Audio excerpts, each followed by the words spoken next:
अच्छा, तो what you were asking was के the question was f of x equal to e power x cos x. चलो question different कर लेते हैं. So they asked what is f dash of pi divided by 2.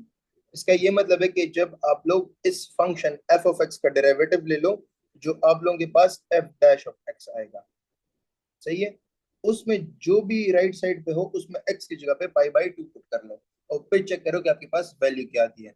So that would be f of x equal to e power x cos x.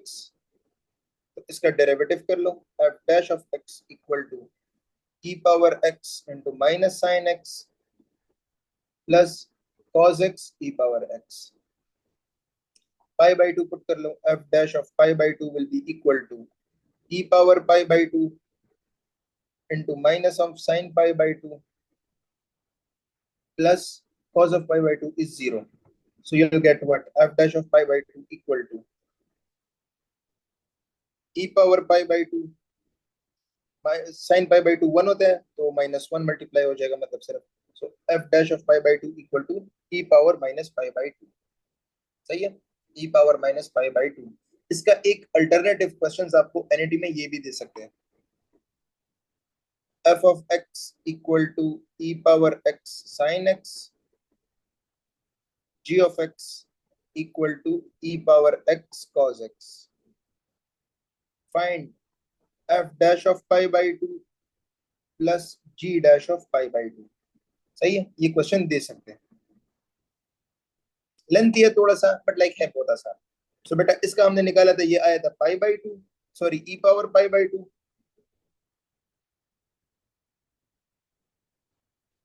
E power pi by 2, and इसका आ गया minus E power pi by 2. बेटा ये दोनों cancel होकर आपको zero दे देंगे. सही है, तो ये दोनों आपको कैंसिल होकर जीरो दे देंगे. ओके. अच्छा, ये एक क्वेश्चन मैं आप लोगों के लिए लिख रहा हूँ, इसका मुझे प्लीज कोई जवाब दे दो. f of x equal to x की पावर 100 प्लस x की पावर 99 प्लस x की power 98 and so on up to 1. सही है, up to x, sorry. Find f dash of 1. ये किसके बराबर होगा? मैं ऑप्शंस लिखता हूँ, आप लोग सॉल्व करना शुरू करते हैं.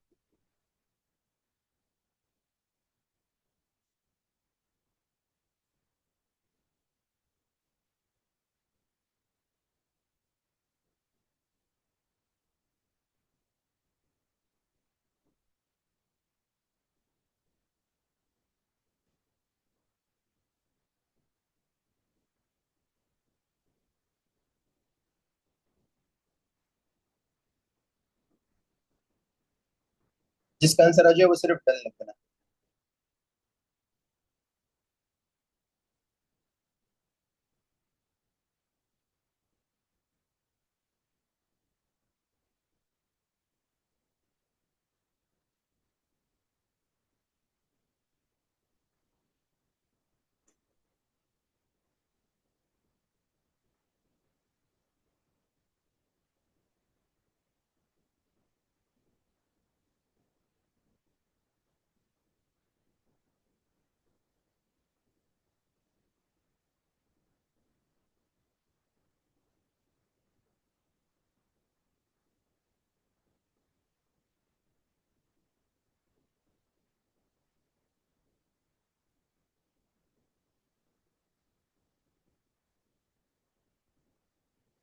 वेरी गुड बेटा, अभी चेक कर लेते हैं.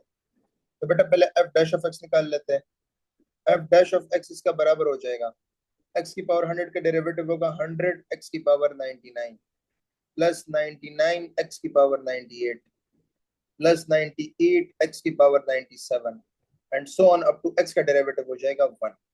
अब 1 पुट करो, f dash of 1 will be equal to 1 की जो भी पावर करो 1 ही आएगा, तो ये आ जाएगा 100 plus 99 plus 98 up to 1. So it is basically asking you what is 1 plus 2 plus 3 and so on up to 100. इसको उल्टा कर लो तो यही पूछ रहे हैं आपसे. तो बेटा ये तो वही बहुत आसान है, तो सोने पे सुहागा बेटा. ये sum of first n natural numbers n into n plus 1 divided by 2. 2 साल का था कि उसने ये प्रूफ किया था. आप लोग 20 में भी नहीं कर पा रहे नालायक को. 100 into 101 divide by 250 into 101, the 5050 is the answer. Good हो गया boys? Very good बेटा. अच्छा,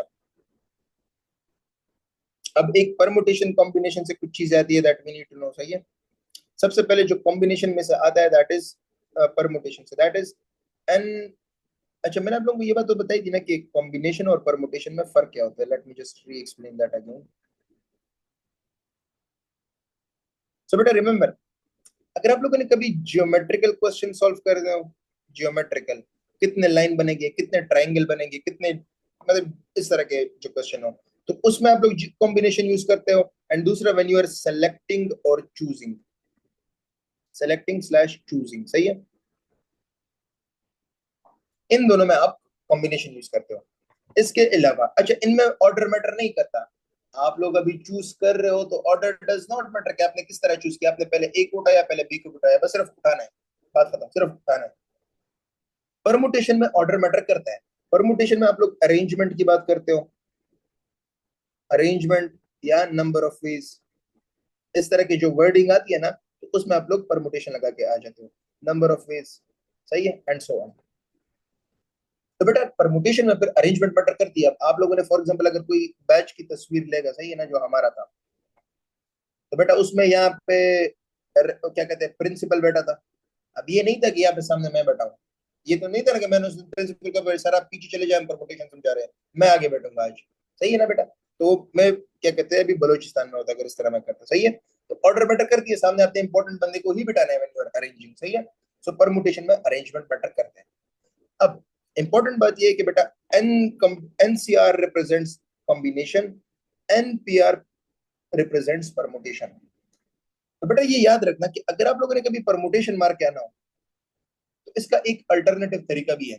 अल्टरनेटिव तरीका ये है, फॉर एग्जाम्पल मैं आपको बोलूं कि यार 8 बंदे अरेंज करो. बेटा क्रिकेट का मैच है. सही है. क्रिकेट का मैच है, 8 बंदे अरेंज करने. सही है. मैं चला जाऊंगा जितने भी बंदों को मैं जानता हूँ, लेट अस से वो 15-20 बंदे हुए. सही है. लेट अस से वो 20 बंदे हुए. 20 को मैं जानता हूँ. सही है. मैं 20 में सबसे पहले 8 सेलेक्ट करूंगा कि यार अब 12 बंदों को तो क्रिकेट आती ही नहीं है, तो मैं इनको भाग लेकर जाऊंगा.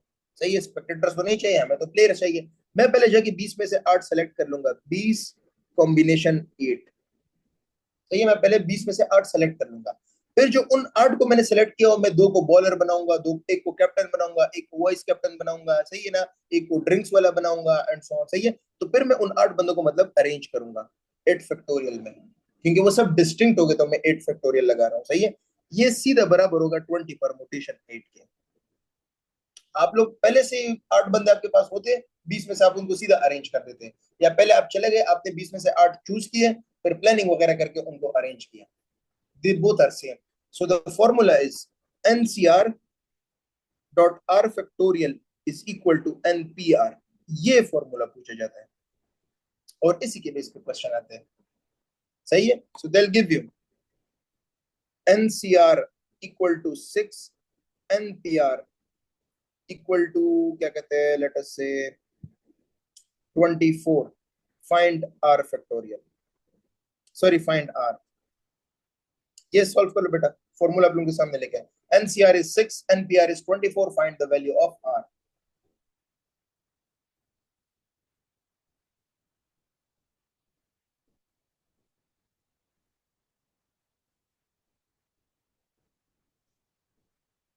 Okay, 4. Anyone else?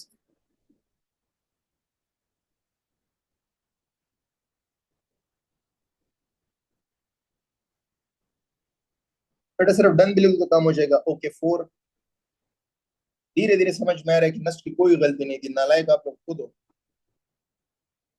हाँ वेरी गुड. अब भाई को समझ में आ गया. नालायक इंसान. बेटा एनसीआर की जगह पुट कर लो 6 डॉट आर फैक्टोरियल की जगह पुट करो r factorial equal to permutation की जगह पे पुट कर लो 24. तो r factorial equal to 24 divide by 6 से 4 आता है. नाउ रिमेंबर, नालायक हो, आर फैक्टोरियल इक्वल टू 4, इसका ये मतलब नहीं है कि are is equal to 4.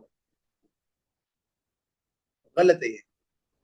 Are factorial 4 के बराबर है. आर की वैल्यू कुछ और होगी. मैं ऐसा कौन सा आर ले लूं, कौन सी ऐसी वैल्यू ले लूं जिसका मैं फैक्टोरियल करूंगा तो 4 आएगा। बेटा ऐसा कोई नंबर नहीं है जिसका मैं फैक्टोरियल करूं तो 4 आ जाए। सही है, मतलब होल नंबर्स में ऐसा कोई नंबर नहीं है, आर की ऐसी कोई वैल्यू नहीं है जो ये सेटिस्फाई करना है। Hence the answer is none of these. अगर ये इस तरह होता, अगर मैं ये परमुटेशन, ये मैंने क्या कर दिया, चलो मैं मिटा देता हूँ पूरा। बेटा अब मैं थोड़ा सा चेंज कर रहा हूँ, परमुटेशन की वैल्यू को मैं 36 ले रहा हूँ। अब बेटा आर की वैल्यू को ही निकाल के देता हूँ। परमुटेशन की वैल्यू मैंने 36 कर दी। Very good, excellent. बेटा अब ये होगा nCr dot r factorial equal to nPr. अब एनसीआर की वैल्यू इज 6, आर फैक्टोरियल अपनी जगह पे, एनपीआर की value is 36। Now my r factorial is equal to 6। अब देखो आर फैक्टोरियल इक्वल टू 6 को मैं लिख सकता हूं एज 3 फैक्टोरियल। अब कंपेयर करो, फैक्टोरियल फैक्टोरियल अपनी जगह पे, आर इज इक्वल टू 3 आ रहा है। Now it has a clear cut answer, the r value is 3। बेशक आप लोग सॉल्व भी कर सकते हो, कोई शक नहीं है। okay. इसमें जो दूसरा कंसेप्ट होता है वो होता है कॉम्प्लीमेंट्री का, या कॉम्प्लीमेंट्री प्रोबेबिलिटी में भी ये आप लोगों को पढ़ाया जाता है।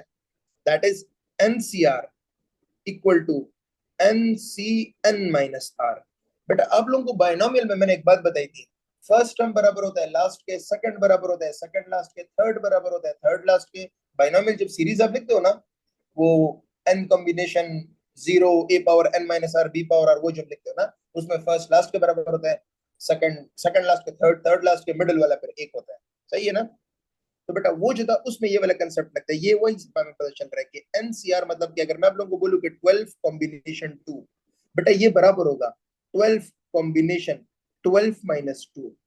तो 12 combination 2 is equal to 12 combination 10। सही है, 12 कॉम्बिनेशन 10। समझ में आ रही है सबको? तो ये अगर मैं एनसीआर के मुताबिक ले लूं, एनसीआर के मुताबिक ले लूं, सही है ना? तो बेटा 12 कॉम्बिनेशन 2 ये दूसरा टर्म, ये 10वां टर्म, टोटल अगर 12 टर्म्स है तो दूसरा 10वें के बराबर है, या मैं बोल सकता हूँ कि सेकंड सेकंड लास्ट के बराबर है। सही है? नहीं नहीं नहीं, बस सिर्फ ये करना कि क्या कहते हैं, ये कॉम्प्लीमेंट्री में यूज होता है यहाँ पे, यहाँ पे ये पता नहीं लगा सकते। सही है, अब डिटेल में मजे ना बहुत लंबा हो जाएगा। दूसरा टर्म इज उसका 11 टर्म के बराबर आएगा, यहाँ पे 11 होना चाहिए था। This is a different case. अब हाउ दे आस्क यू, वो अब चेक कर लेते हैं। दे आस्क यू कि NC5 equal to NC15, what is N?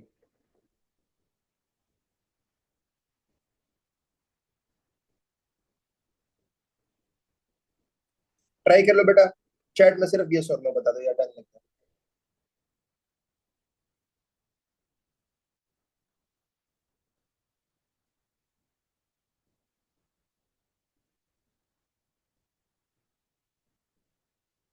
Okay बेटा देख लेते हैं अभी। अच्छा देखो, इसमें से कोई एक चूज कर लो, मैं चलो इस वाले को चूज करता हूँ। मुझे पता है कि NC5 बराबर होगा NCN-5।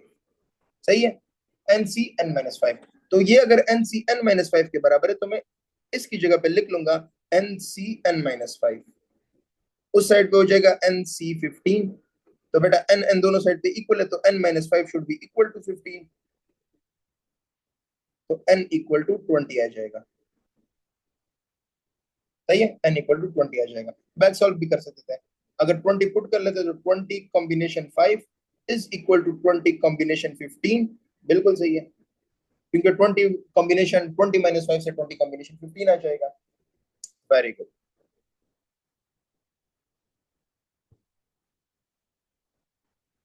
डोमेन और रेंज तो मैंने आपको कल ही करवा दी थी।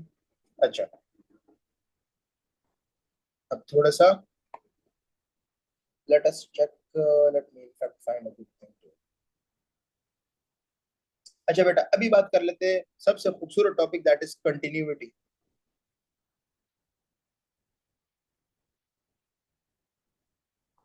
बेटा इसमें आप लोगों को पीस वाइज फंक्शन गिवन होंगे, सही है, और पूछा होगा कि व्हाट इज द वैल्यू। बेटा थोड़ा सा मैं इंपॉर्टेंट पहले करवा दूं, बाइनोमियल के हो जाएंगे इंशाल्लाह, जिंदगी की कल करवा दूंगा। ओके। अच्छा पीस वाइज फंक्शन, तो बेटा मैं पहले क्वेश्चन लिख लेता हूँ, आप लोगों को समझ में आ जाएगा। ये मैं आप लोगों के NET 3 का ही क्वेश्चन लिख रहा हूँ, सही है। f of x is distributed into two functions, that is kx cube when x is less than 1 and minus 4 when x is greater than 1. And they've asked you, it is continuous at x equal to 1. Find the value of k. So ये k हमने मालूम कर दिया. When you look at the question, you first need to understand what is the definition of continuity. Continuity states कि अगर एक function continuous हो, then there are few conditions that needs to be met. Number 1, limit LHL exist.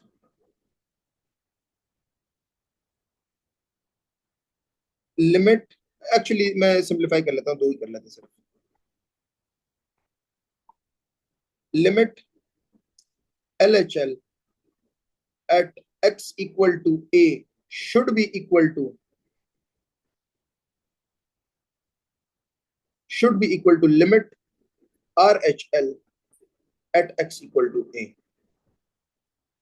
बेटा ये mathematical बात है, मैं अभी इसका ग्राफ ड्रा करके बताऊंगा, आप लोगों को समझ में आ जाएगा कि तोते काम पे उड़ जाते सही में. सही है. एंड दूसरा जो इसका कंडीशन है, that is condition number 1. The second condition states that f of a should be equal to limit f of a, limit x tends to a. सही है. पहला वाला स्टेटमेंट बोल रहा है कि जो भी फंक्शन है उस वैल्यू पे उसका लिमिट एग्जिस्ट करना चाहिए. अगर लिमिट एग्जिस्ट करेगा तो RHL LHL दोनों एग्जिस्ट कर जाएंगे. सही है. दूसरा कंडीशन बोल रहे हैं कि जिस नंबर पे लिमिट एग्जिस्ट करेगा फंक्शन की भी उसी पे वही वैल्यू होनी चाहिए. मतलब अगर 2 पे लिमिट आ रहा है 3 तो f of 2 भी 3 आना चाहिए. मतलब उस फंक्शन में जब आप 2 पुट करोगे तो तब भी 3 आना चाहिए. बेटा ग्राफ की तरफ आते, ये इन्होंने वैसे चवल मारी है. सही है ना. बेटा आपका कंटिन्यूअस फंक्शन जो होता है ना वो एक स्मूथ रोड की तरह होता है. बेटा ये देखो स्मूथ रोड है, इस रोड में आपको कोई बम्स, कोई कर्व्स, कोई गड्ढे नजर आ रहे हैं, सीधा का सीधा रोड है, कोई मसला नहीं है. सही है. तो बेटा कॉमन सेंस है, अगर सीधा का सीधा खूबसूरत मोटरवे बना हुआ हो तो आप किसी भी पॉइंट को सेलेक्ट कर लो. मैंने इस पॉइंट को सेलेक्ट कर लिया. सही है, जिसको मैं रेड से ड्रॉ कर रहा हूँ. बेटा इसको मैं अगर लेफ्ट से अप्रोच करूंगा तो एक ही वैल्यू आएगी. फॉर एग्जांपल ये आएगा यहाँ पे लेट अस से 3. सही है, y की वैल्यू 3 आ रही है. बेटा इसको मैं राइट से भी अगर अप्रोच करूंगा तो 3 आएगा. इसको अगर मैं ये x ये वैल्यू पुट कर लूं तो तब भी 3 आ रहा है. ग्राफ में तो इंक्लूडेड है ना, ग्राफ में तो ना कोई टूटा वर्जन है, कुछ नहीं है. अगर मैं इसी ग्राफ को ऐसे बना के दे देता, इमेजिन करो,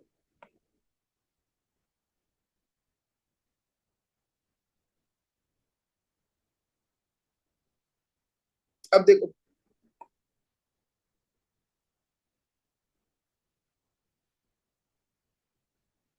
इसमें नोटिस कर रहे हो, ये एक खुला हुआ रोड नहीं है, दरमियान में गड्ढा है. अगर आप लोग यहाँ से अपनी लैम्बोर्गिनी चलाओगे, अगर यहाँ से आप लोग अपनी लैम्बोर्गिनी चलाओगे, यहाँ पे आप सबके तोते उड़ेंगे या नहीं उड़ेंगे? यहाँ पे आपके तोते उड़ जाएंगे. ये वैल्यू जैसे ही पुट करोगे फंक्शन का बड़ा वर्क हो जाएगा. तो बेटा ये कंटिन्यूटी है बस. अब कॉमन सेंस से पता चला कि इसका लिमिट एग्जिस्ट नहीं कर रहा. जैसे ही इस नंबर पे करीब आओगे ना, ये x की जो भी वैल्यू होगी यहाँ पे, जैसे इसके करीब हो जाओगे मामला खराब हो जाएगा. ये पहला कंडीशन ही सेटिस्फाई नहीं कर रहा. ये LHL RHL बराबर ही नहीं है क्योंकि वो एग्जिस्ट ही नहीं कर रहे हैं. ये पहला कंडीशन उड़ गया. दूसरा कंडीशन देखो,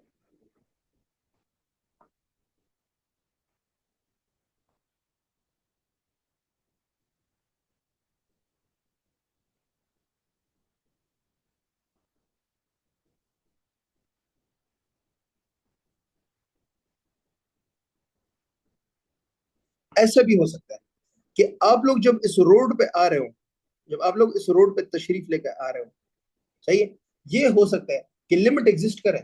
लिमिट एग्जिस्ट करे मतलब x equal to let us say 2 पे मैं चेक कर रहा हूं. लेट अस से x इक्वल टू 2 पे मैंने LHL चेक किया 3 आया, RHL भी चेक किया 3 आया. लेकिन जब मैंने इस फंक्शन का f ऑफ 2 की वैल्यू निकाली, मतलब जब मैंने फंक्शन में 2 पुट किया तो बेटा मेरे पास वैल्यू 4 आ गई. तो ये वो दूसरी कंडीशन सेटिस्फाई नहीं कर रहा. ये वो दूसरी कंडीशन सेटिस्फाई नहीं कर रहा. f ऑफ किधर गया, वहां के ये रहा. सही है.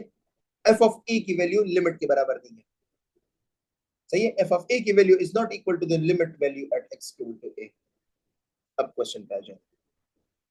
बट क्वेश्चन कह रहा है कि अगर ये फंक्शन कंटिन्यूअस हुआ, अगर ये फंक्शन कंटिन्यूअस है, क्या आप लोग के दिमाग में ये बात तो बैठ जाती है ना कि इसका लेफ्ट हैंड लिमिट भी x इक्वल टू 1 पे सेम आएगा, वही वैल्यू x इक्वल टू 1 पे राइट हैंड लिमिट की आएगी, वही वैल्यू f ऑफ x की भी आएगी x इक्वल टू 1 पे. चैट में मुझे एक बार ये सोचता हूँ मैं बता दो कि अगर ये सब क्लियर है, कि अगर एक फंक्शन कंटिन्यूअस है, उन्होंने बता दिया, तो अगर मैं वन लेफ्ट से अटेंड करूंगा, वन राइट से अटेंड करूंगा और एग्जैक्टली वन पुट करूंगा, तीनों की वैल्यू सेम आनी चाहिए। Is this clear to everyone? Very good. अब देखो बेटा, x इक्वल टू वन पे पूछे हैं, तो अगर मैं x लेस देन वन का इक्वेशन यूज करूंगा, LHL निकालूंगा, तो मैं उसमें वन पुट करूंगा, ये मेरा LHL है। LHL is equal to one put कर दें कहां पे, k इंटू एक्स क्यूब में, तो ये हो जाएगा k इंटू वन क्यूब, ये मेरा LHL है। मेरा RHL क्या है? RHL इज जब मैं वन से बड़ा मतलब वन से आगे जाऊंगा, तो वन से आगे जब मैं जाऊंगा ये किसके इक्वल है, -4 के। तो बेटा यही LHL RHL के बराबर, RHL के बराबर होना चाहिए, तो ये -4। तो बेटा k की वैल्यू निकालो, k इक्वल टू -4 आ गया। इसमें हमें वो कंडीशन लगानी ही नहीं पड़ी कि f ऑफ वन की वैल्यू क्या होगी, हालांकि ये कभी कभी गिवन होगा, यहाँ पे नीचे गिवन होगा कि and f of one equal to let us say -4, मिसाल के तौर पर। सही है, बट उन्होंने तो अभी पहले से ही बता दिया कि ये कंटिन्यूअस है। मैं आप लोगों को एक मिसाल देता हूँ।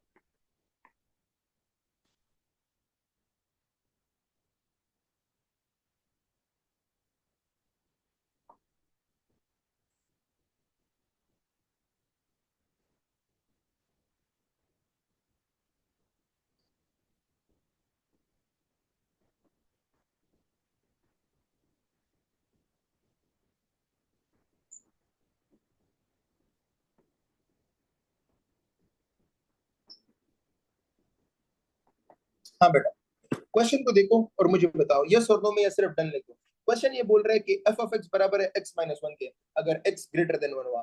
Function is equal to x plus one अगर x लेस देन वन हुआ, और f ऑफ वन की वैल्यू 2 है। क्या फंक्शन कंटिन्यूअस है या नहीं है कंटिन्यूअस? चेक कर लो एंड मुझे बता दो।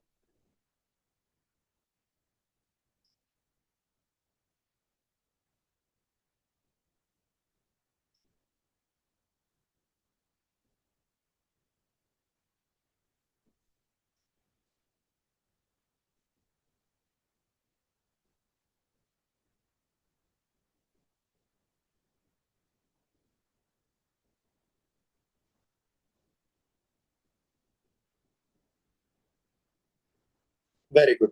देखो बेटा, अब x ग्रेटर देन वन, अगर मैं RHL निकालूंगा, RHL, तो x ग्रेटर देन वन, ये वाला फंक्शन में यूज करूंगा x minus one. x minus one में मैं वन पुट करूंगा, तो मेरा RHL आ गया one minus one, that is zero. तो माई RHL इज जीरो। LHL पे आ जाओ, LHL में मैं ये वाला यूज करूंगा क्योंकि इसमें x लेस देन वन है, तो इसमें वन पुट कर लो, तो one plus one equal to two, तो LHL मेरा टू आ गया। बेटा चूंकि मेरा LHL और RHL ही सेम नहीं है, तो मेरा तो लिमिट एग्जिस्ट ही नहीं कर रहा, लिमिट डज नॉट एग्जिस्ट। तो अगर लिमिट एग्जिस्ट नहीं कर रहा, तो पहली कंडीशन ही सेटिस्फाइड नहीं हो गई। सही है, तो पहली कंडीशन सेटिस्फाइड नहीं हो रही, इसकी मुझे जरूरत ही नहीं है, the function is not continuous.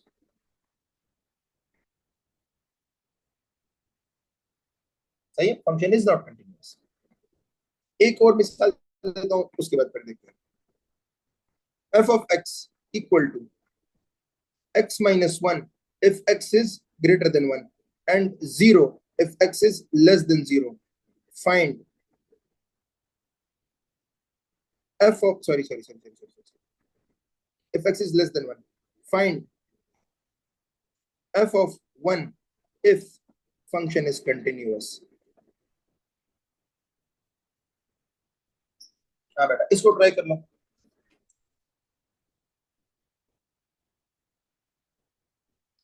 Very good, excellent, very good.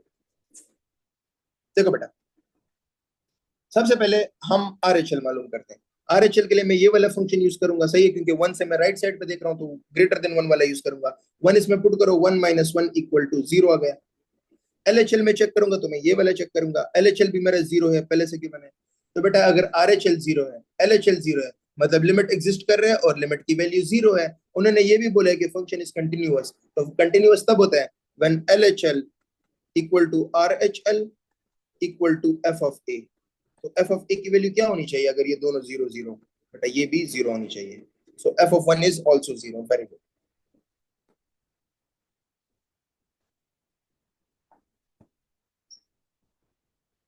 अच्छा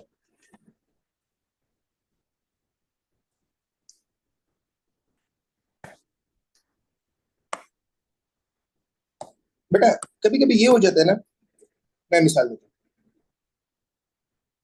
ये एक फंक्शन है येलो, ये एक दूसरा फंक्शन है ग्रीन, और ये एक तीसरा फंक्शन है ब्लू। सही है। अगर ये मैं कर लूँ ना कि मैं इन तीनों फंक्शन को इतना करीब कर लूँ, इतना, अब मैं इधर तो ऑब्वियसली नहीं कर सकता, अगर मैं इतना करीब कर लूँ कि the yellow function gets sandwiched between the green and blue,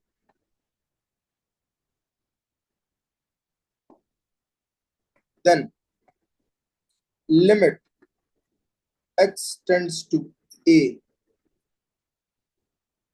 green equal to limit x tends to a blue equal to limit x tends to a yellow।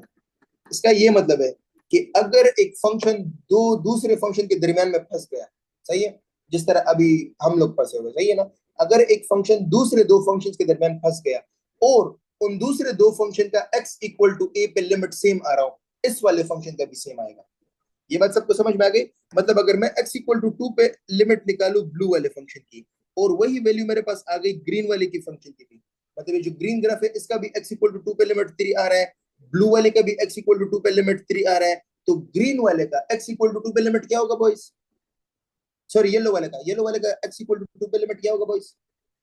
3 होगा। Very good.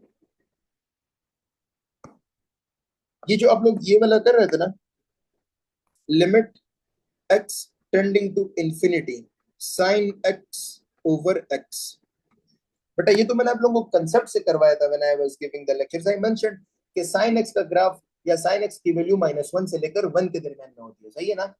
इसको एक्चुअली जो करने का तरीका है वो ये है, दैट इज, ये तो आप लोग मानते हो ना कि sin x greater than less than और इक्वल टू 1 होगा and greater than equal to -1 होगा, यस और नो, डिवाइडेड बाय x। अब देखो, can I write sin x divided by x less than और equal to 1 over x greater than और equal to -1 over x? क्या मैं लिख सकता हूँ? मैंने डिस्ट्रीब्यूट किया सिर्फ। अब बेटा ये आप लोगों का वो ब्लू वाला फंक्शन है, ये -1 ओवर x, ये वो ग्रीन वाला फंक्शन है, एंड बेटा ये वो येलो वाला फंक्शन है जो दरमियान में स्क्वीज हो गया है, जो दरमियान में सैंडविच हो गया है उन दोनों के दरमियान। अब समझ रहे हो? आप लोगों ने इसका लिमिट मालूम करना है x इक्वल टू इन्फिनिटी पे, इसका लिमिट मालूम करना है x इक्वल टू इन्फिनिटी में, इन दोनों का 0 0 आ रहा है, तो sin x और x का लिमिट क्या आएगा बॉयज? अगर ब्लू और ग्रीन का 0 0 आ रहा है और ये दरमियान वाला फंक्शन इन दोनों के दरमियान सैंडविच है, तो उसका क्या आएगा x इक्वल टू इन्फिनिटी पे? वेरी गुड, 0 आ जाएगा।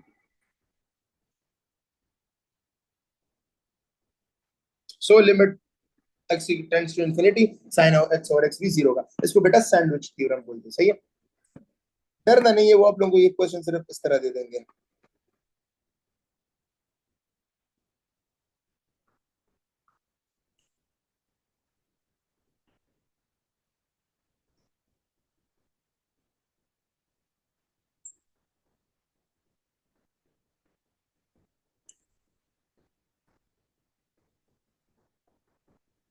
हाँ, इसको ट्राई कर लो।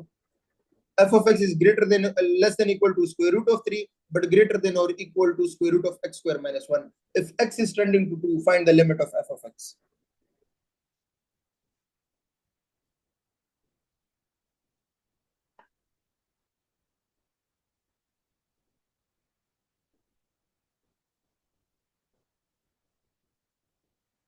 सिर्फ डन लिख देना, सही है, बाकी मैं समझ जाऊंगा।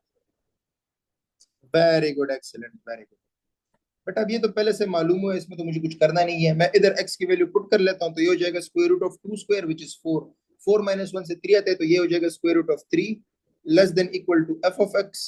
लिमिट तो मैंने अप्लाई कर दी है, तो इधर भी बस लिख देना लिमिट x टेंड्स टू 2, सही है, स्क्वायर रूट ऑफ 3। चूंकि ये दोनों, अच्छा ये शर्त है कि ये दोनों सेम आनी चाहिए, ऐसा ना हो दो साइड पे स्क्वायर रूट ऑफ -3 आ जाता है, इधर माइनस प्लस आ जाता, आप लोग लिख लेते कि प्लस स्क्वायर रूट ऑफ 3 है, सही है, नाक नहीं कटवानी। तो दोनों साइड पे square root of 3, it means की limit f of x x tending to 2 भी क्या कहते हैं, ये होगा। अब बेटा मैं आप लोगों को बहुत एक चीता बात बताने वाला हूँ, सही है। देखो बेटा, अभी जो मैंने क्या कहते हैं, मुझे जरा चैट में एक बार ये सुनने में बताओ, वो जो मैंने मोटरवे की बात बता दी ना कि एक सीधा रोड होगा मोटरवे वाला, वो बात सबको समझ में आ गई थी कंटिन्यूअस फंक्शन में? प्लीज लेट मी नो, वो बात सबको समझ में आ गई थी? ओके। जिसको समझ में ना आई हो तो वो रिकॉर्डेड देख लेना, क्योंकि अभी दोबारा एक्सप्लेन करना बहुत मसला हो जाएगा। बेटा ये मॉडुलस का ग्राफ आप लोग देखो, आप लोग एक बात से तो एग्री करते हो ना कि ये है स्मूथ रोड, मतलब गड्ढे भी नहीं है, मतलब इस पे गाड़ी आराम से चल सकती है, इतना तो आप लोग मानते हो ना? अगर मैं यहाँ से अपना लैम्बोर्गिनी शुरू कर दूं, बॉयज, अगर मैं यहाँ से अपना लैम्बोर्गिनी शुरू करूं, सही है, तो कोई मसला तो नहीं होगा ना, मैं आराम से चल सकता हूँ। हाँ, एक मसला होगा, क्या यहाँ पे आप लोग मानते हो कि एक शार्प टर्न आएगा, मतलब मुझे उस स्पेस बार का बटन दबा के वो डबल बटन मारने होगे, मतलब गेम तो खेली होगी ना, समझ रहे हो ना? इतना तो मानते हो ना कि यहाँ पे वो ड्रिफ्ट मारूंगा मैं? सही है, इतना तो नीड फॉर स्पीड खेला होगा ना, समझ रहे हो कि मैं क्या बोल रहा हूँ? मतलब यहाँ पे एक शार्प टर्न में मारूंगा या नहीं मारूंगा? अब याद रखना, जब भी आप लोगों के पास ग्राफ सीधा का सीधा मोटरवे हो लेकिन उस पर शार्प टर्न आ जाए, इट मींस कि बेटा वो ग्राफ कंटिन्यूअस तो है, उसका लिमिट भी उस पॉइंट पे एग्जिस्ट करेगा, उसका एलएचएल आरएचएल भी सेम होंगे, और क्या कहते हैं एफ ऑफ ए भी सेम होगा, मतलब कंटिन्यूअस होगा, बट नॉट डिफरेंशिएबल। उस पॉइंट पे डिफरेंशिएबल नहीं होगा, उस पॉइंट पे डिफरेंशियल नहीं होगा। सही है, ये बात सबको समझ में आ गई? कंटिन्यूअस होगा लेकिन अगर शार्प टर्न आएगा, शार्प कॉर्नर आएगा, वहां पे डिफरेंशिएबल नहीं होगा। Is this clear to everyone?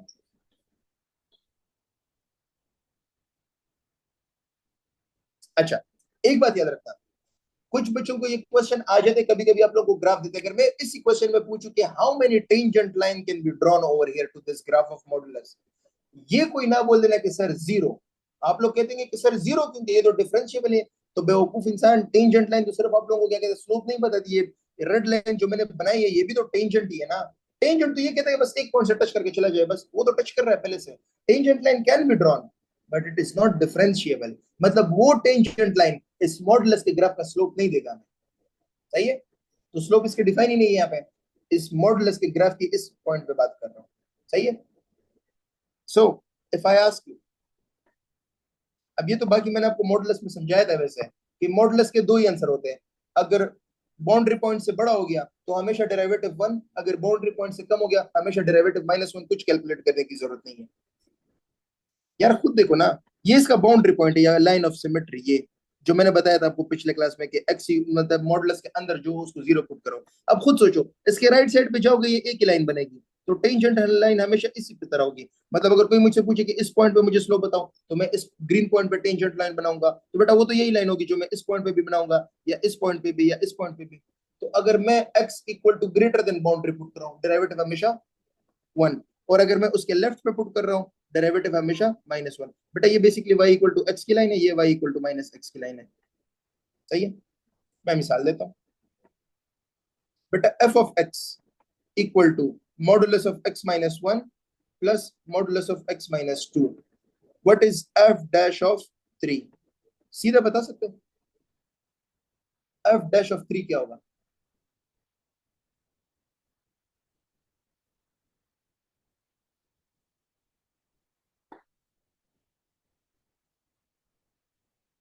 Very good, कटवा दी इसने ना। यार मुझे श- उसको बोलना होगा अपनी शक्ति का इस्तेमाल करें। Very good, one. नलायक को नहीं, वन भी नहीं आएगा ना, नलायक इंसान। बेटा देखो, ये इसका जो होगा ना, इसका जो बाउंड्री पॉइंट है वो है x minus one equal to zero, x equal to one. तो मैं पुट कर रहा हूँ x ग्रेटर देन वन, बेटा इसका आएगा वन, इससे आंसर आएगा वन। बस बात खत्म, इससे आंसर आएगा वन, क्योंकि जब मैं बाउंड्री से बड़ा पॉइंट पुट करूंगा तो हमेशा डेरिवेटिव कितना आएगा, वन। और अगर मैं इस पॉइंट को देखूं x माइनस टू, तो x minus two equal to zero, x equal to two, इसका बाउंड्री पॉइंट टू है, मैं थ्री पुट कर रहा हूँ, three is greater than two, three is greater than two, तो क्या कहते हैं यहाँ पे भी इसका भी वन आ जाएगा, तो वन प्लस वन टू आ जाएगा। अगर मैं सिर्फ ये पूछता कि f dash of three for f of x equal to let us say x plus two modulus, इसका वन आ जाता, सही है? क्योंकि एक्स प्लस टू मॉडुलस का बाउंड्री पॉइंट कितना है, एक्स प्लस टू को जीरो के बराबर पुट कर लो, x equal to minus two आ जाएगा। सही है, तो 3 इज ग्रेटर देन -2, तो बस इसका derivative at x equal to 3 हमेशा 1 रहेगा। सही है, मैं मिसाल देता हूं। बेटा f of x equal to x-1 modulus, find f dash of -1। हाँ, +1 आंसर आएगा या -1 आंसर आएगा, ये बताओ।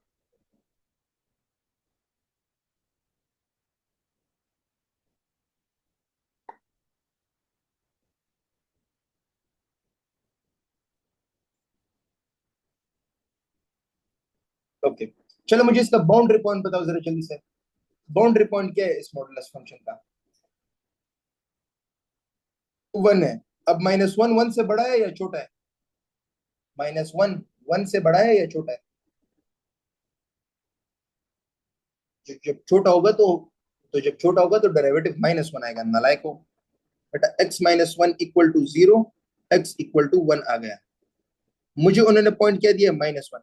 सिंस -1 इज लेस देन 1, तो इसका डेरिवेटिव विल बी -1। अगर बड़ा होता, अगर फॉर एग्जांपल वो लोग मुझे बोलते कि f डैश ऑफ 2 निकालो, चूंकि 2 इज ग्रेटर देन 1, देन इसका डेरिवेटिव 1 आ जाता। सही है, तो अगर ग्रेटर देन बाउंड्री है 1 आएगा आंसर हमेशा, लेस देन बाउंड्री है तो -1 आएगा। हाँ, इस तरह क्वेश्चन हो तो ख्याल करना, इसमें देखो इसका अलग से 1 आ रहा था, इसका अलग से 1 आ रहा था, तो मैंने 1 + 1 2 किया, तो f डैश ऑफ 3 2 के बराबर है। सही है, क्योंकि यहाँ पे दो मॉडुलस आपको गिवन है।